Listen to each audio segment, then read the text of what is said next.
We're going to have much more on the investigation and what caused that airliner crash, an airliner crash that killed 150 people. But we're also following the other breaking news today. The United States Army charging Sergeant Bowe Bergdahl with desertion and misbehavior. Bergdahl could face life in prison if convicted, even though he was captured in Afghanistan, held there for 5 years. We're back with Senator Lindsey Graham. He's a U.S. Air Force lawyer as well, served in the Air Force for, 30 years in the reserves. He's the United States Senator. Was the right call, Senator, made on Bowe Bergdahl today? Well, they got to have probable cause to believe that he's guilty of desertion and misbehavior in the face of the enemy are very serious charges in military law. An Article 32 officer will look at these charges, determine if there's probable cause to prosecute further, and the commanding general will make a decision as whether or not to go to trial. But they have to have something pretty serious to go down this road. How difficult will it be to convict him? Well, desertion, there's two elements to desertion. Leaving your post with no intent to return, leaving your post, abandoning or shirking your duties. So if he left his post and he was supposed to be on guard duty the next day, with no intent to return, he could be charged under that section. But desertion requires leaving your post, shirking your duties, or with a intent not to return. It's not required you collaborate with the enemy. They have to prove, the government has to prove that he left his post with no intent to return or that he shirked his duties by leaving his post. He's also charged with what they call misbehavior before the enemy. What does that mean? Well, there's 9 different things under Article 99 that would allow you to be charged with misbehavior before the enemy. Cowardly conduct, not assisting your own troops, not engaging the enemy when you should, or again, abandoning your post. So misbehaving before the enemy and desertion kind of go together here. If you left your post and you had say a guard duty coming up the next day, you abandon your post, then you've deserted your unit, as well as you've misbehaved before the enemy, putting your own people at risk.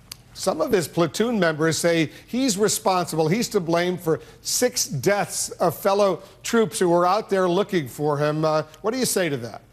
This man deserves a fair trial. He's presumed innocent. He will be given a vigorous defense. I don't want to try him on television. The charges are serious. We'll see where this thing goes, but let's not try this young man by anecdote. Let's make sure the government has to prove their case as required under military law beyond a reasonable doubt, and he's presumed to be innocent until proven guilty. So I don't want to speculate. I've been doing this for 33 years now as a military judge, prosecutor, and defense attorney. I'm very proud of the military justice system. Give the guy a fair trial. You opposed the swap, if you will, those 5 detainees held at Guantanamo Bay for Bergdahl from day one. We're showing a picture of those 5 detainees. They're now, in Qatar, one of whom at least has tried to establish some contact with the Taliban. You hated this deal to begin with, right? I have nothing but disgust for this deal. If Bergdahl had been a Medal of Honor winner, it would not have mattered to me. I'm not worried about the service of Sergeant Bergdahl, whether he's acquitted or convicted. Letting these 5 terrorist leaders go undermined the war effort, put our nation at risk. The war is not over. They're still fighting in Afghanistan. I thought it was disproportionate.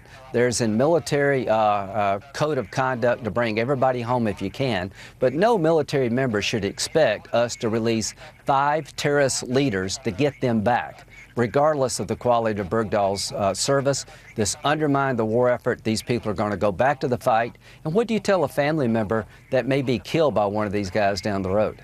Very quickly, because we're almost out of time, what are you hearing about these Saudi troops that we're hearing are massing along the northern border with Yemen right now?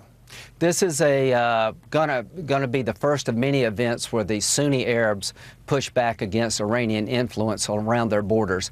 I think Saudi Arabia will go in and take on the Houthis because you're giving Iran Yemen. Iran now has influence in Iraq. Assad's a puppet of Iran. Without our leadership, the Sunni Arabs are going to take matters in their own hands, take on Iran in 4 or 5 different countries, and you're going to have a Sunni-Shia war with the bloodletting like you hadn't seen in 1,000 years. And all this is a result of us allowing this vacuum to be filled by Iran. Lindsey Graham, thanks very much for joining us. Thank you.